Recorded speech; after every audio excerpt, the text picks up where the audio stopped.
సోదరులారా, ఖురాను గ్రంథంలోని మొట్టమొదటి చాప్టర్ సూరే ఫాతిహా. ప్రతి నమాజులో కూడా మనం సూరే ఫాతిహా పఠిస్తూ ఉంటాం.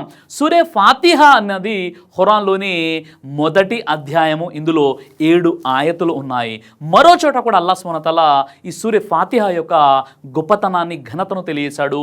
సూరే అల్ హిజ్ర్ సూరా నంబర్ 15 ఆయత నంబర్ 87లో, ఓ ప్రవక్త, మేము నీకు 7 ఆయతులను ఇచ్చి ఉన్నాము, అవి పదే పదే పునరావృతం అవుతూ ఉంటాయి, ఇంకా మహోన్నతమైనటువంటి ఖురాన్ని కూడా మేము మీకు ఇచ్చి ఉన్నాము అని చెప్పేసి అల్లాహ్ సుబ్హానహు వ తఆలా సూరే ఫాతిహాలో ఏదైతే ప్రతి నమాజులో మనం ఈ వాక్యాలు చదువుతుంటామో ఆ వాక్యాలకు సంబంధించి ఇక్కడ ప్రస్తావిస్తున్నాడు. సూరే హిజ్ర్ సూరా నంబర్ 15 ఆయత నంబర్ 87లో సబు మసాని అనే అరబీ పదం వాడబడింది.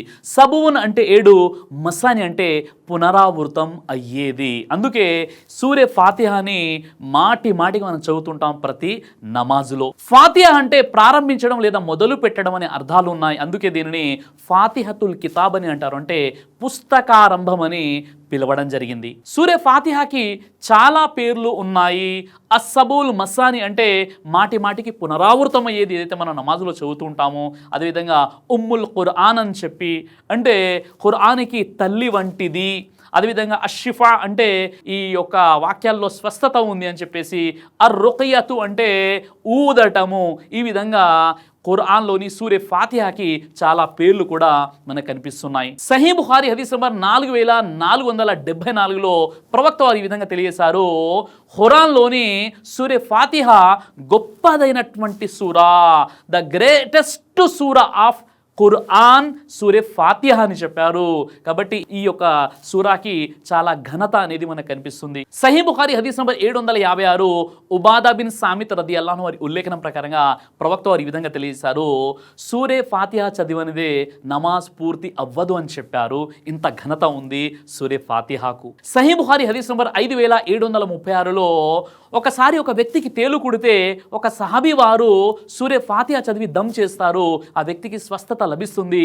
ఈ విషయం ప్రవక్తకు తెలిస్తే ప్రవక్త వారు ఏమడుగుతారంటే, సూరే ఫాతిహాలో స్వస్థత ఉంది అని నీకు ఎలా తెలుసు అని ప్రవక్త వారు వ్యక్తిని ప్రశ్నిస్తారు. కాబట్టి సూరే ఫాతిహా అనేది స్వస్థత కూడా.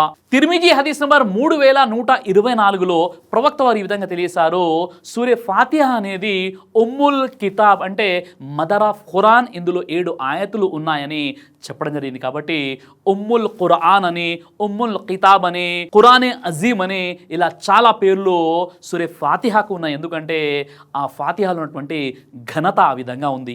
సహీ ముస్లిం హదీస్ నంబర్ 806లో, ఓ ప్రవక్త, సూరే బఖరా మరియు సూరే ఫాతిహా ఇవి 2 కూడా 2 కాంతుల లాంటివి. ఈ 2 సూరాలు నీకు తప్ప గత ప్రవక్తలలో ఎవ్వరికి కూడా ఇవ్వబడలేదు అని ప్రవక్త ముహమ్మద్ సల్లల్లాహు అలైహి వసల్లం వారికి చెప్పడం జరిగింది.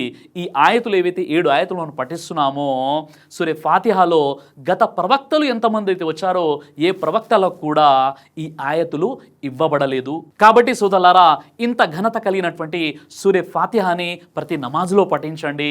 అదేవిధంగా దీని తర్జుమాతో పాటు కంఠస్థం చేసుకునేటటువంటి ప్రయత్నం చేయండి. మనలోని చాలామంది తమ ఇండ్లను శ్మశాన వాటికలుగా మార్చివేస్తున్నారు. ఏంటండి శ్మశాన వాటికలుగా మార్చివేయడం అంటే? ఎవరైనా ఇంట్లో సమాధి చేయడమా, లేదా ఇంటి ఆవరణలో శ్మశాన వాటికను ఏర్పాటు చేయడం అంటే ఎంత మాత్రము కాదు.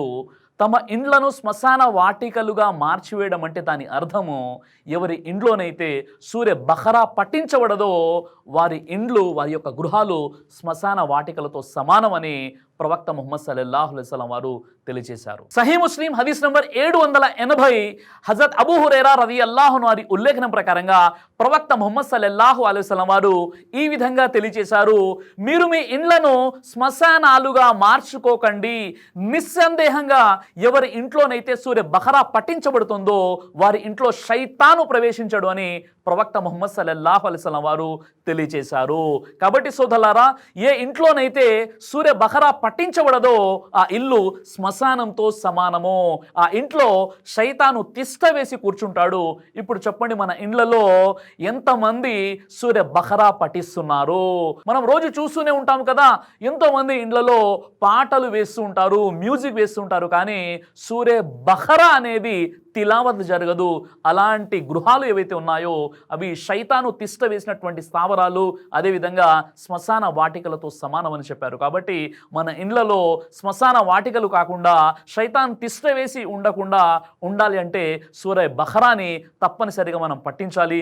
కనీసం ఆడియో ద్వారా అయినా, మొబైల్ ద్వారానైనా మనం సూర్య బఖరా పూర్తిగా మనం ఇంట్లో ఆ యొక్క వాయిస్ వేసేటటువంటి ప్రయత్నం చేయండి సోదరులారా. సహీ ముస్లిం హదీస్ నంబర్ 804 హజరత్ అబూ ఉమామా రదియల్లాహు అన్హు వారి ఉల్లేఖనం ప్రకారంగా ప్రవక్త ముహమ్మద్ సల్లల్లాహు అలైహి వసల్లం వారు ఈ విధంగా తెలియజేశారు, మీరు సూర్య బఖరాను పఠించండి, ఎందుకంటే సూర్య బఖరా పఠించడం ద్వారా మీకు శుభం కలుగుతుంది అని ప్రవక్త ముహమ్మద్ సల్లల్లాహు అలైహి వసల్లం వారు తెలియజేశారు.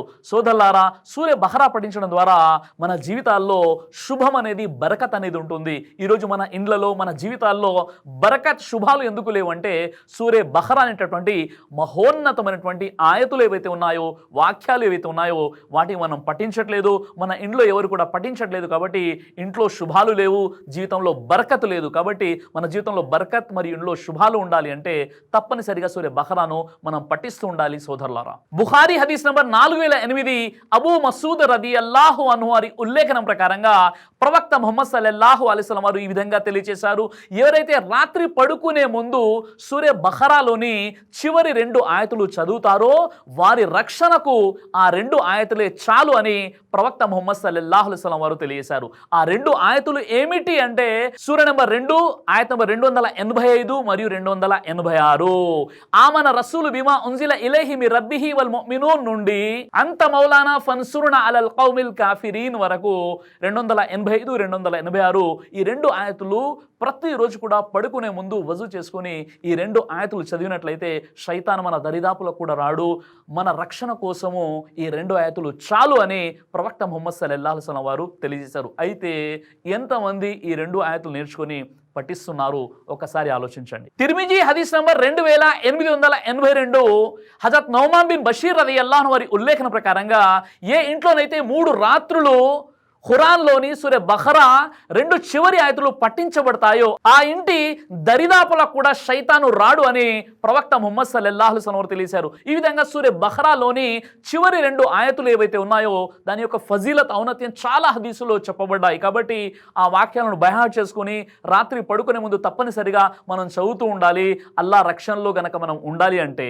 కాబట్టి అల్లాహ్ సుబ్హానహు వ తఆలా మీకు, నాకు, మనందరికీ కూడా సూర్య బఖరాలోని చివరి 2 ఆయతుల్ని కంఠస్థం చేసుకుని ప్రతిరోజు ఈ ఆయతులు చదివేటటువంటి సద్బుద్ధిని ప్రసాదించుగాక. ఆమీన్ యా రబ్బుల్ ఆలమీన్. సోదర మహాశయులారా, ఐతల్ కుర్సీ యొక్క మహత్యం గురించి మనం తెలుసుకుందాం. సహీ బుఖారీ హదీస్ నంబర్ 3275 హజరత్ అబూ హురైరా రదియల్లాహు అన్హు వారి ఉల్లేఖనం ప్రకారంగా ఏ వ్యక్తి అయితే రాత్రి పడుకునే ముందు ఐతల్ కుర్సీ చదివి పడుకుంటాడో ఆ వ్యక్తి కొరకు అల్లాహ్ తరపు నుండి ఒక దైవదూత అతని కొరకు రక్షకుడిగా వస్తాడు.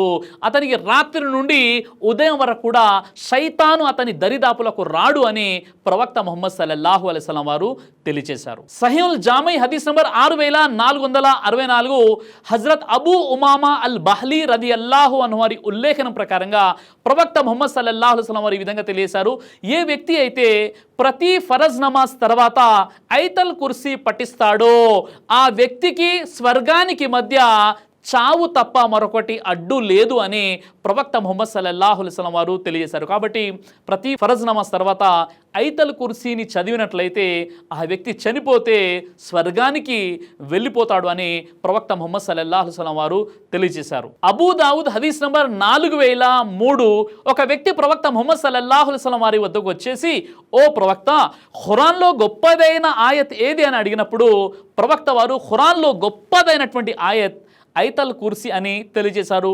ఖురాన్లో సూరే బఖరా సూర నంబర్ 2 ఆయత్ నంబర్ 255లో మీకు ఐతల్ కుర్సీ కనిపిస్తుంది. ఐతల్ కుర్సీ అనేది అల్లాహ్ యొక్క అద్భుతమైనటువంటి గుణగణాల గురించి, అల్లాహ్ యొక్క ఔన్నత్యం గురించి చెప్పబడినటువంటి ఒక ఆయత్ ఇది. అబ్దుల్లా బిన్ ఉబై ఇబ్నే కాబ్ రదియల్లాహు అన్హు వారి ఉల్లేఖనం ప్రకారంగా ప్రవక్త ముహమ్మద్ సల్లల్లాహు అలైహి వసల్లం వారు ఈ విధంగా తెలియజేశారు, ఏ వ్యక్తి అయితే ఉదయం పూట ఐతల్ కుర్సీ పఠిస్తాడో ఆ వ్యక్తి సాయంత్రం వరకు జిన్నాత్ మరియు శైతానుల కీడు నుండి దూరంగా ఉంటాడు. ఏ వ్యక్తి అయితే సాయంత్రం ఐతల్ కుర్సీని పఠిస్తాడో ఆ వ్యక్తి ఉదయం వరకు శైతాన్ మరియు జిన్నాతుల కీడు నుండి సురక్షితంగా ఉంటారు అని తెలియజేయడం జరిగింది. ఈ విషయం హాకింలోని హదీస్ నంబర్ 2064లో చెప్పడం జరిగింది. సోదర మహాశిలారా, ఖురాను గ్రంథంలో ఉన్నటువంటి 114 అధ్యాయాల్లో ఒక అధ్యాయం పేరు సూరే అల్ ముల్క్. సూరే ముల్క్ సూర నెంబర్ 67. ఇందులో 30 ఆయతులు మాత్రమే ఉన్నాయి. చాలా చిన్న సూర ఇది. ఎవరైతే సూరే ముల్క్ని కంఠస్థం చేసుకుంటారో, ఎవరైతే పడుకునే ముందు ఈ సూరే ముల్క్ని పఠిస్తారో వారు సమాధి శిక్షల నుండి రక్షించబడతారు అని ప్రవక్త ముహమ్మద్ సల్లల్లాహు అలైహి వసల్లం వారు తెలియజేశారు. సిల్సిలా హదీసే సహీహా హదీస్ నంబర్ 1140 హజరత్ అబ్దుల్లా బిన్ మసూద్ రదియల్లాహు అన్హు వారి ఉల్లేఖనం ప్రకారంగా ప్రవక్త ముహమ్మద్ సల్లల్లాహు అలైహి వసల్లం వారు ఈ విధంగా తెలియజేశారు, ఏ వ్యక్తి అయితే పడుకునే ముందు సూరే ముల్క్ పఠించి పడుకుంటాడో ఆ వ్యక్తి సమాధి శిక్ష నుండి రక్షించబడతాడు అని ప్రవక్త ముహమ్మద్ సల్లల్లాహు అలైహి వసల్లం వారు తెలియజేశారు. తిర్మిజీ హదీస్ నంబర్ 3004 హజరత్ జాబిర్ బిన్ అబ్దుల్లా రదియల్లాహు అన్హు వారి ఉల్లేఖనం ప్రకారంగా ప్రవక్త ముహమ్మద్ సల్లల్లాహు అలైహి వసల్లం ప్రతిరోజు రాత్రి పడుకునే ముందు సూరే ముల్క్ మరియు సూరే అస్-సజ్దా యొక్క తిలావత్ పారాయణం తప్పకుండా చేసి పడుకునేవారు అని తెలియచేయడం జరిగింది. సూరే ముల్క్ సూర నంబర్ 67, ఇందులో ఆయతులు 30 ఉన్నాయి. అదేవిధంగా సూరే అస్-సజ్దా సూర నంబర్ 32, దీనిలో కూడా ఆయతులు 30 ఉన్నాయి. వీటిని తప్పనిసరిగా ప్రవక్త ముహమ్మద్ సల్లల్లాహు అలైహి వసల్లం పడుకునే ముందు తిలావత్ చేసి పడుకునేవారని జాబిర్ బిన్ అబ్దుల్లా రదియల్లాహు అన్హు వారు ఉల్లేఖిస్తున్నారు. ఇబ్నే మాజా హదీస్ నంబర్ 3786 హజరత్ అబూ హురైరా రదియల్లాహు అన్హు వారి ఉల్లేఖనం ప్రకారంగా ప్రవక్త ముహమ్మద్ సల్లల్లాహు అలైహి వసల్లం వారు ఈ విధంగా తెలియజేశారు, దైవ గ్రంథంలోని ఒక సూరా ఉంది, అందులో 30 ఆయతులు మాత్రమే ఉన్నాయి. ఆ సూరా సూరే ముల్క్. ఏ వ్యక్తి అయితే ప్రతిరోజు సూరే ముల్క్ని పారాయణం చేస్తూ ఉంటాడో ఆ వ్యక్తి కోసం సూరే ముల్క్ రేపు తీర్పు దినం రోజు ఆ వ్యక్తి కోసం సిఫారసు చేస్తుంది. ఎంతగా అంటే ఆ వ్యక్తి క్షమించబడేంత వరకు సిఫారసు చేస్తూనే ఉంటుందని ప్రవక్త ముహమ్మద్ సల్లల్లాహు అలైహి వసల్లం వారు తెలియజేశారు. కాబట్టి తీర్పు దినం రోజు సిఫారసు అనేది క్షమించబడే వరకు చేసేటటువంటి సూరా సూరే ముల్క్. కాబట్టి సూరే ముల్క్ని ప్రతిరోజు చదివేటటువంటి ప్రయత్నం చేద్దాం. సహీహుల్ జామి హదీస్ నంబర్ 3644 హజరత్ అనస్ బిన్ మాలిక్ రదియల్లాహు అన్హు వారి ఉల్లేఖనం ప్రకారంగా ప్రవక్త ముహమ్మద్ సల్లల్లాహు అలైహి వసల్లం వారు ఈ విధంగా తెలియజేశారు, ఖురాను గ్రంథంలోని ఒక సూరా ఉంది, ఆ సూరాను పఠించే వారి తరపున అది తీర్పు దినం రోజు వాదిస్తుంది. ఎంతగా వాదిస్తుందంటే ఆ వ్యక్తి స్వర్గానికి వెళ్ళే అంతవరకు ఆ వ్యక్తి తరపున నిలబడి అది వాదిస్తూనే ఉంటుంది అని ప్రవక్త ముహమ్మద్ సల్లల్లాహు అలైహి వసల్లం వారు తెలియజేశారు. ఆ సూరాయే సూరే ముల్క్. తఫ్సీర్ ఇబ్నే కసీర్ వారు సూరే ముల్క్ యొక్క వ్యాఖ్యానంలో ఏం చెప్పారు అంటే, ప్రతి విశ్వాసి కూడా ప్రతిరోజు సూరే ముల్క్ని చదవాలి, పారాయణం చేయాలి. అదేవిధంగా వారి యొక్క భార్య బిడ్డలను కూడా సూరే ముల్క్ పారాయణం చేయాలని ప్రోత్సహించాలి. ఎందుకంటే సహబా రదియల్లాహు అజ్మయిన్ ప్రతిరోజు కూడా సూరే ముల్క్ని పఠిస్తూ ఉండేవారు. తమ పొరుగు వారి కూడా సూరే ముల్క్ పఠించండి అని ఆదేశిస్తూ ఉండేవారు. కాబట్టి ప్రతి విశ్వాసి తప్పనిసరిగా సూరే ముల్క్ని పఠించాలని తఫ్సీర్ ఇబ్నే కసీర్ వ్యాఖ్యానంలో ఈ విషయం మనకు కనిపిస్తుంది. కాబట్టి సూరే ముల్క్ యొక్క ప్రాధాన్యత ఏదో మనం సహీ హదీస్ వెలుగులో మనం తెలుసుకున్నాం.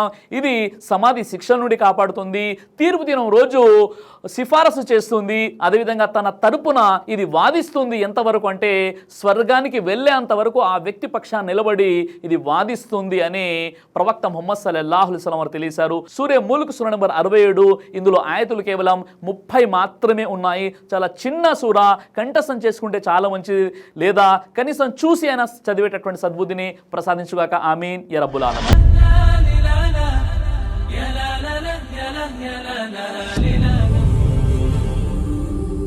బ్రదర్ సిరాజ్ అని యూట్యూబ్ ఛానల్ని మీరు సబ్స్క్రైబ్ చేసినట్లయితే ఇన్షాల్లా దేవచిత్తం అయితే మీకు వీడియోస్ వస్తుంటాయి. అదేవిధంగా బ్రదర్ సిరాజ్ అనేటటువంటి ఫేస్బుక్ని కూడా లైక్ చేయడం వల్ల మీకు వీడియోస్ వస్తుంటాయి.